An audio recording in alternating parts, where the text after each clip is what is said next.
हमारी सरकार किसानों के हित में हर संभव कदम उठा रही है, लगातार एक के बाद एक नए कदम उठाती जा रही है। किसानों की आर्थिक स्थिति सुधरे, उनकी सामाजिक स्थिति मजबूत हो, इसके लिए पूरी ईमानदारी से काम कर रही है। साथियों,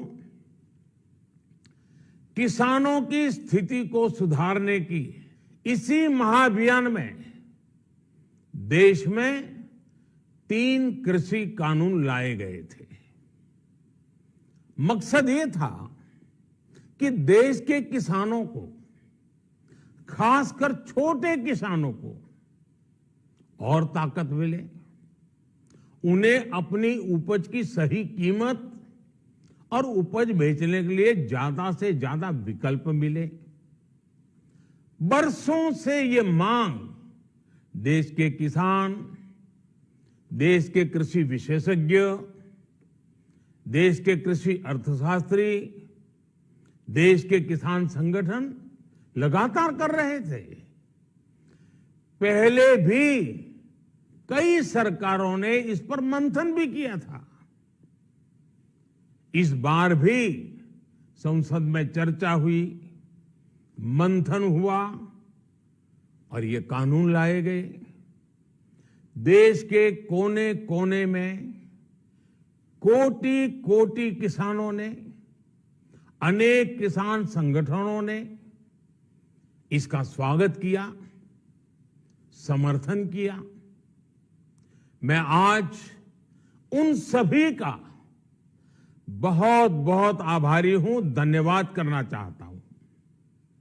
साथियों, हमारी सरकार किसानों के कल्याण के लिए, खासकर छोटे किसानों के कल्याण के लिए, देश के कृषि जगत के हित में, देश के हित में, गांव गरीब के उज्जवल भविष्य के लिए पूरी सत्यनिष्ठा से, किसानों के प्रति पूर्ण समर्पण भाव से,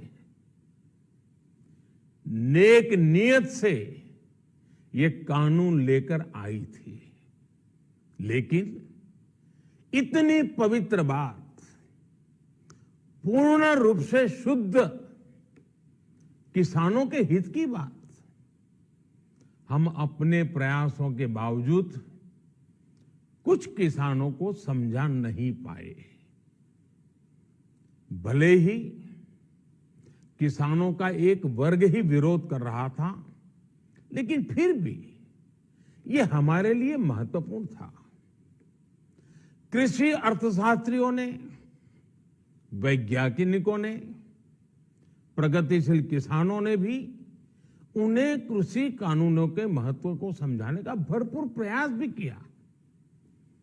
हम पूरी विनम्रता से, खुले मन से उन्हें समझाते रहे।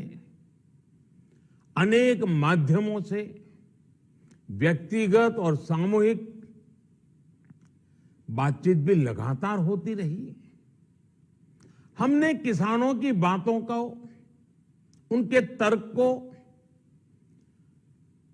समझने में भी कोई कोर कसर बाकी नहीं छोड़ी। कानून के जिन प्रावधानों पर उन्हें ऐतराज था, सरकार उन्हें बदलने के लिए भी तैयार हो गई। 2 साल तक हमने इन कानूनों को सस्पेंड करने का भी प्रस्ताव दिया। इसी दौरान ये विषय माननीय सर्वोच्च न्यायालय के पास भी चला गया। ये सारी बातें देश के सामने है, इसलिए मैं इनके अधिक विस्तार में नहीं जाऊंगा। साथियों, मैं आज देशवासियों से क्षमा मांगते हुए सच्चे मन से और पवित्र हृदय से कहना चाहता हूं कि शायद हमारी तपस्या में ही कोई कमी रही होगी, जिसके कारण दिए के प्रकाश जैसा सत्य कुछ किसान भाइयों को हम समझा नहीं पाए। आज गुरु नानक देव जी का पवित्र प्रकाश पर्व है। ये समय किसी को भी दोष देने का नहीं है। आज मैं आपको, पूरे देश को ये बताने आया हूं कि हमने 3 कृषि कानूनों को वापस लेने का, रिपील करने का निर्णय लिया है। इस महीने के अंत में शुरू होने जा रहे संसद सत्र में, इसी महीने में, हम 3 कृषि कानूनों को रिपील करने की संवैधानिक प्रक्रिया को पूरा कर देंगे।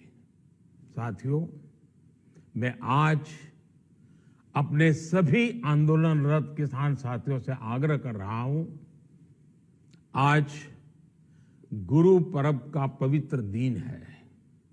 अब आप अपने अपने घर लौटे, अपने खेत में लौटे, अपने परिवार के बीच लौटे। आइए एक नई शुरुआत करते हैं, नए सिरे से आगे बढ़ते हैं। साथियों, आज ही सरकार ने कृषि क्षेत्र से जुड़ा एक और अहम फैसला लिया है। जीरो बजट खेती यानी प्राकृतिक खेती को बढ़ावा देने के लिए, देश की बदलती आवश्यकताओं को ध्यान में रखकर क्रॉप पैटर्न को वैज्ञानिक तरीके से बदलने के लिए एमएसपी को और अधिक प्रभावी और पारदर्शी बनाने के लिए, ऐसे सभी विषयों पर भविष्य को ध्यान में रखते हुए निर्णय लेने के लिए एक कमेटी का गठन किया जाएगा।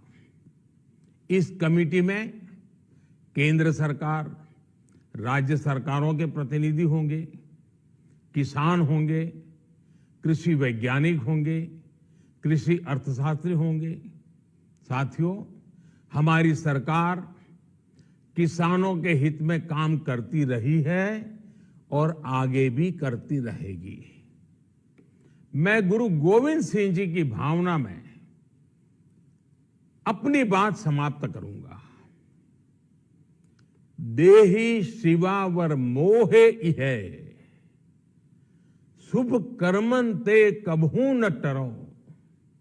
हे देवी, मुझे ये वर दीजिए कि मैं शुभ कर्म करने से कभी पीछे ना हटूं। जो किया किसानों के लिए किया, जो कर रहा हूं देश के लिए कर रहा हूं। आप सभी के आशीर्वाद से मैंने मेहनत में पहले भी कोई कमी नहीं की थी। आज मैं आपको विश्वास दिलाता हूं कि अब और ज्यादा मेहनत करूंगा ताकि आपके सपने साकार हो सके, देश के सपने साकार हो सके। आपका बहुत बहुत धन्यवाद। नमस्कार।